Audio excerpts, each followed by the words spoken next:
Case review number 6 is from ESR again. It's basically case number 5, but with a stand. The two cases, other than the camera lump area, are exactly identical. But this camera lump has big ramifications for your iPhone in terms of protection. Let's get into it. I'm testing 50 iPhone 17 cases to find the best 5. This is review number 6. Because I'm a reviewer, not an influencer, for the iPhone 17s, my scoring system is based on what the iPhone actually feels when it hits the ground on its corner, on its face, as well as on its camera lump. Every case in my video gets dropped at least 30 times. So when I say it's terrible, it's because I've got the data to back it up.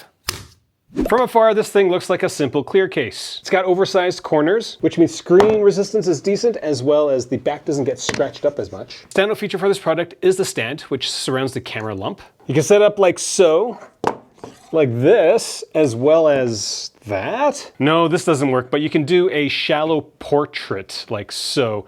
It's not very stable, but yeah, it could work. Now this stand actually adds a ton of weight because with it, this product weighs a whopping 50 grams. Do you remember how much the version without the stand weighs? It was 38. That's a pretty big difference. Now for bulk, despite being incredibly heavy, it's only going to increase the size of your iPhone by about 56%. That's really not a lot considering that the Apple cases are around 45 to 50%. When it comes to handling, this thing handles like a typical clear case. Rubbery edges, and you've got a really smooth polycarbonate back. So this feels terrible, but the edges feel okay. If you're a sweaty or greasy person, you're going to impart a lot of that grease and sweat onto the back of this case. Like, it is borderline terrible. And speaking of terrible, buttons on this case are integrated, so they turn your crisp buttons on your iPhone into a squishy, sloppy mess. Camera control button is actually a button, so that's great because that still has that click to it. The port cutout can accept larger cables, and it's got a nice chamfer to it. So when you're propping your iPhone up with your pinky, it doesn't feel like it's getting cut up. When it came to MagSafe strength, to pull accessories off took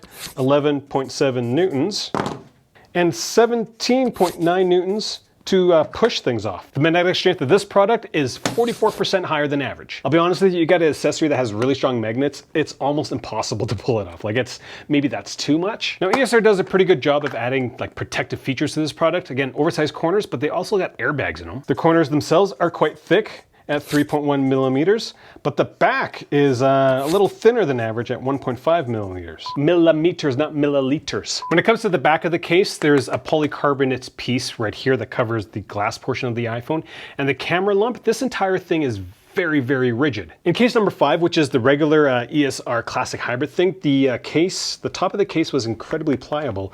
This thing is super rigid. You've got the aluminum stand, but even this piece is polycarbonate. But these two really hard pieces are connected by a very thin piece of TPU. In my rigidity test at 8 millimeters, this thing took only 12 newtons to bend. That is 60% below the average iPhone case. That is terrible. Now when it came to corner drops, the iPhone in the case observed 11.1 Gs. That's an increase of 8% over the average case. So in my corner drop testing, I drop it like this, but then I observed the tumbling.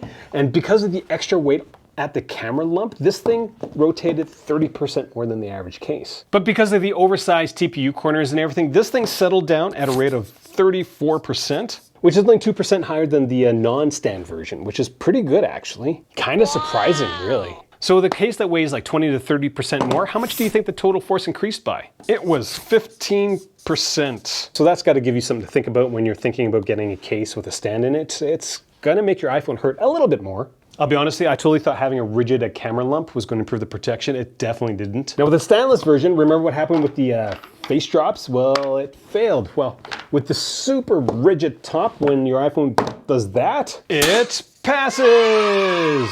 Now, additional impact was about 50% heavier. Again, heavier case, so that fails. In terms of settling down, it was above average. But for the total force, because of the extra weights, I failed that too. Sorry, not failed, just didn't perform as well. Now the camera lump drop test results, that surprised me. Just listen to this.